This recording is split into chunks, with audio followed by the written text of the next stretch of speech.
A wise man said that insanity is doing the same thing over and over again and expecting a different result. Parambulator begins in 2007 with contentious elections followed by mass complaints and a civil strike. Faced with a crisis of credibility, the government quickly moved to legitimize its tenure by focusing on three key priorities: the Niger Delta issue, electoral and judicial reforms, and the social program HEAPS.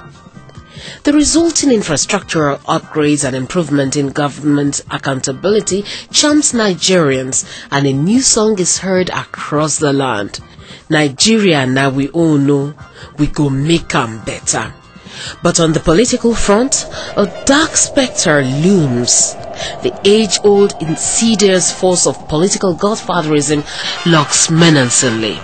Unhappy with the growing popularity of a president who has tried to shake himself free from their shackles, the godfathers split the ruling party before the 2011 elections.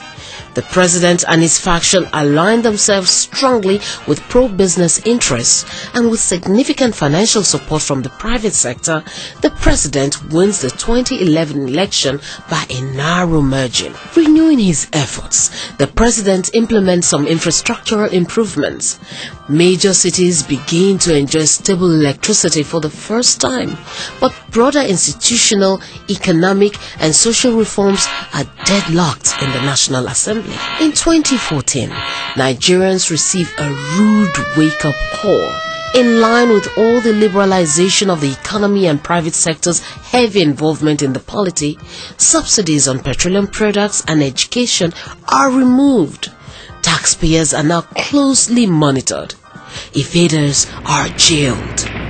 As a result, most public utilities function and commodities are readily available, but they are unaffordable.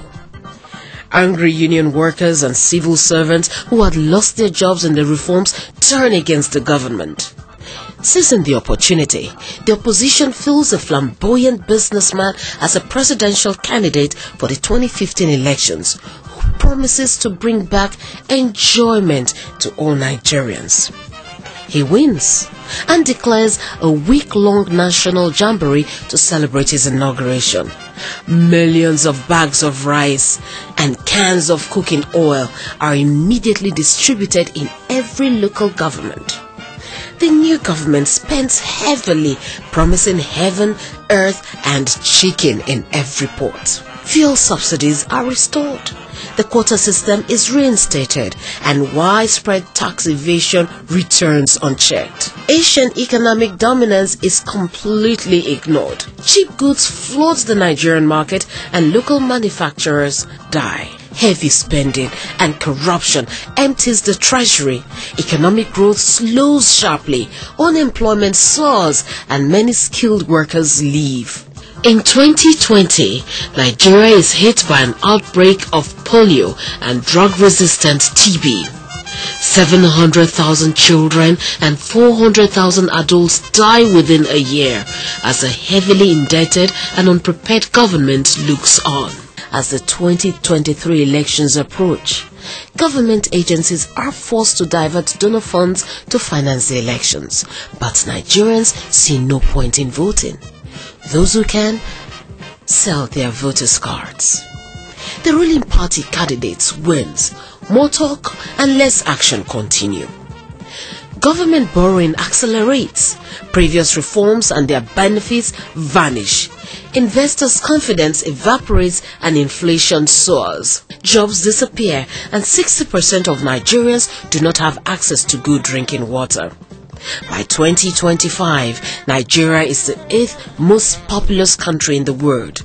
3/4 are poor, living on less than $1 a day, while 90% of the wealth is held by less than 2% of the population. For 18 years, Nigeria has gone round in circles, doing the same things and expecting different results.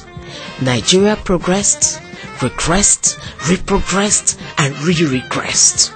Welcome to Parambulator.